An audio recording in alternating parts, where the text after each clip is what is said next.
Waalaikumsalam warahmatullahi wabarakatuh. Ibu. Iki laras kantor kabeh. Oh, nggih Ibu. Ada ketemu Mas Denny. Oh, nggih saya sendiri. Oh, niku badhe konseling KB pasca persalinan. Oh, mau konseling. Monggo mlebet mawon, Bu. Nggih, Monggo nggih.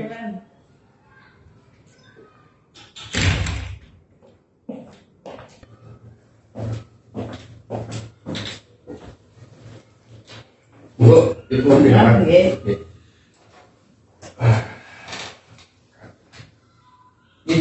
Wonten napa nggih, Bu? Iku badhe taran-taran masalah KB pasca persalinan. Oh, KB pasca persalinan. Oh, Ibu sedang hamil berarti? Nggih. Oh, nggih, siap. Kita pakai metode konseling KB algoritma ya, biar memudahkan Ibu nanti untuk memilih KB pasca persalinannya. Ibu alamatnya di mana, Bu? Larangannya di dekat sini ya. Dekat sini ya. Tahu ini kantor PPKS dari mana, Bu? Dari media sosial. Oh, dari media sosial penjuru KB nggih. Nggih. Oh, nggih. Oke. Kita mulai nggih, Bu nggih. Nggih. Yang pertama, apakah Ibu ingin punya anak lagi setelah persalinan kehamilan kali ini? Pengennya sih enggak. Enggak pengen punya anak lagi ya. Ini ada kartu KB konseling. Apakah Ibu berencana menyusui secara eksklusif? Iya. Secara eksklusif gitu Iya. Simpan kartunya eksklusif.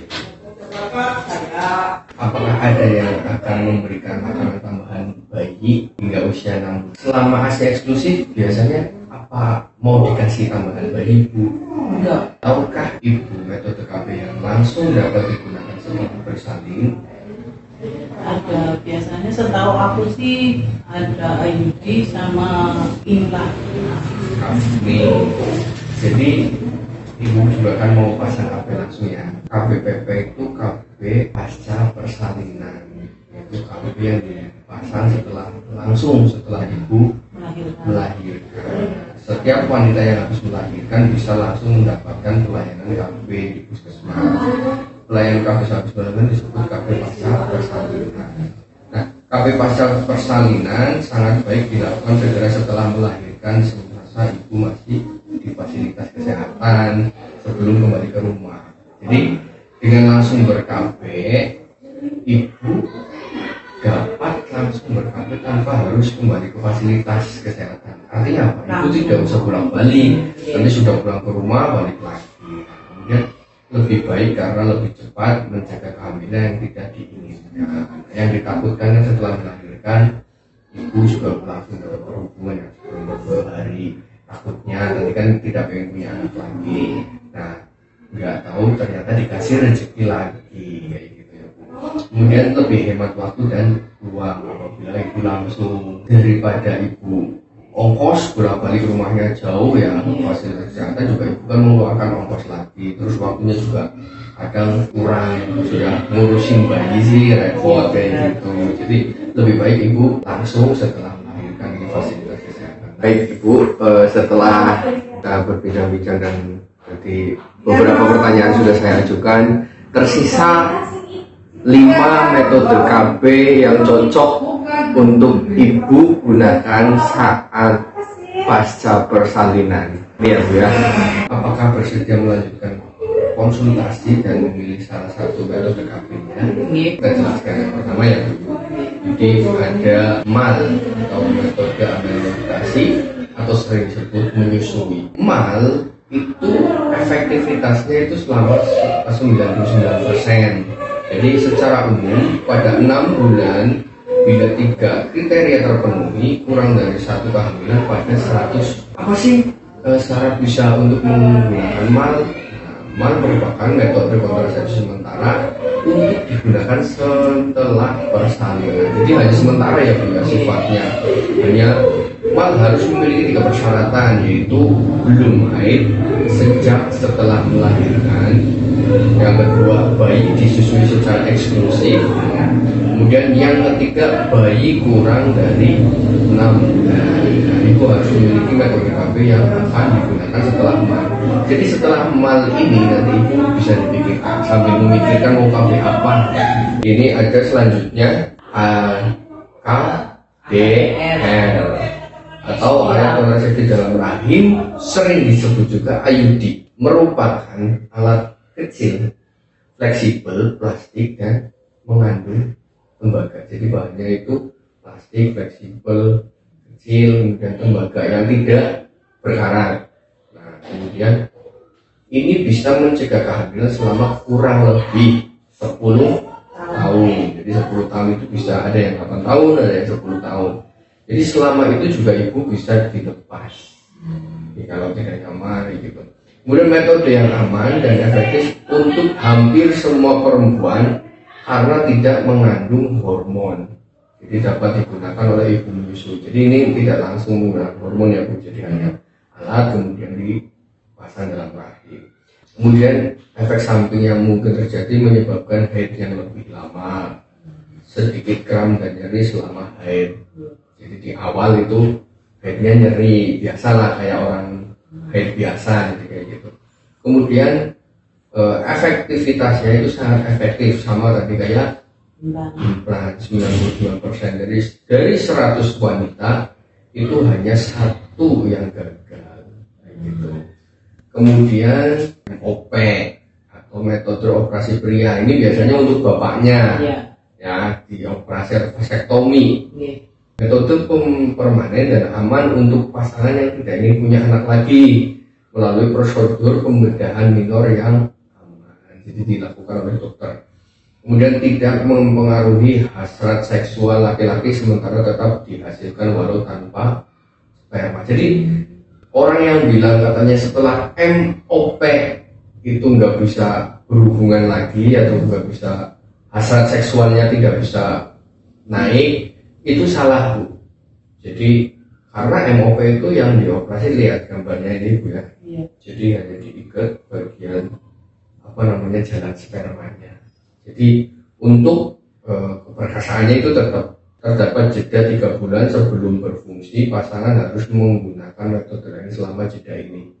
Jadi walaupun ibu bapaknya sudah di MOP, itu harus ketika berhubungan itu harus menggunakan KB lain.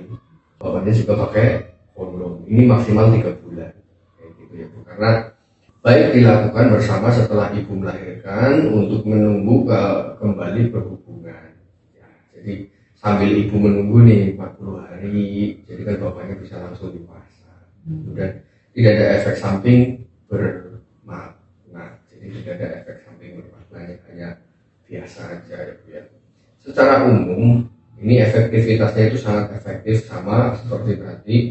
Secara umum kurang dari 1 kehamilan terjadi pada 100 wanita yang pasang di vasektomi. Jadi 99% sangat efektif. Kemudian selanjutnya ini yang terakhir, ini buat ibunya. Tahu ya ini gambar apa? Nah, steril atau metode operasi wanita, steril atau tubektomi. Ini metode permanen ya untuk pasangan yang tidak ingin punya anak lagi seperti ibu. Kemudian melibatkan prosedur pembedahan. Jadi dioperasi, ibu dibius total di rumah sakit. Berarti meskipun lahirannya normal tetap? Ya, walaupun lahirannya normal nanti tetap di operasi. Tapi kalau memang ibu mohon maaf ya, ada sesar, ya itu pas langsung sekalian sesar. Kalau sudah menunggu, sudah pulang, itu sudah tidak bisa pakai MOW. Jadi harus sekalian. Jadi karena persyaratan untuk MOW itu harus tidak ada sesar atau tidak ada jahitan. Kecuali dia langsung pasang pas saat sesar atau melahirkan, itu langsung di MOW kayak gitu. Memiliki resiko sesuai prosedur pembedahan sangat jarang ya. Jadi paling nyeri pas setelah obat biusnya hilang, itu paling nyeri, nanti kesananya sudah nggak apa-apa. Melindungi dari kehamilan segera setelah prosedur. Jadi efektivitasnya itu yaitu sangat efektif. Secara umum kurang dari 1 kehamilan pada 100 wanita. Nah, ini tadi sudah saya jelaskan macam-macam yang cocok buat ibu ya. Apakah ibu mau menggunakan yang mana, Bu? Silahkan. Kalau saya sih lihatnya yang IUD. Yang IUD, yang ini IUD ya Bu ya. Iya. Berarti tidak pengen punya anak lagi, pengennya IUD. Kenapa Bu pilih IUD, Bu? Kalau itu nggak ada hormonnya, saya kan udah gendut. Takutnya kalau ada hormonnya nambah. Oh, gini. Kalau berarti hanya IUD ya Bu ya. Terima kasih Bu. Nanti sudah paham gitu Bu Iya. tentang kontrasepsi yang sudah dipilih. Sudah mantap ya Bu ya. Mantap. Ini nanti insya Allah saya akan datang ke rumah, kemudian juga ngobrol sama Bapak Iya. untuk masalah KB-nya. Ini Bapaknya kemana Ibu? Lagi kerja. Oh, lagi kerja, jadi nggak ikut ya. Nanti disampaikan sama Bapak. Ini saya sudah dapat Pak metode yang bagus buat nanti setelah persalinan. Iya. Ada lagi yang mau ditanyakan Ibu? Nggak usah, terima kasih. Oh, itu aja. Oke. Matur suwun Ibu sudah datang ke PPKS. Nanti kalau ada apa-apa masalah apa juga bisa kami datang ke PPKS. Ibu sudah hamil ya? Iya. Anak berapa Ibu? Anak Anak ketiga. Usianya berapa Bu? 30 minggu. 30 minggu. Ini mau jalan 8 bulan ya? Berarti ya Bu ya? Oh, sudah periksa Bu? Sudah. BB, TB, lilanya sudah? Sudah. Kira-kira berapa Bu lilanya? Nilainya 31. 31. Iya. 31 berarti Ibu tahu stunting enggak? Enggak tahu stunting. Oh, belum tahu ya.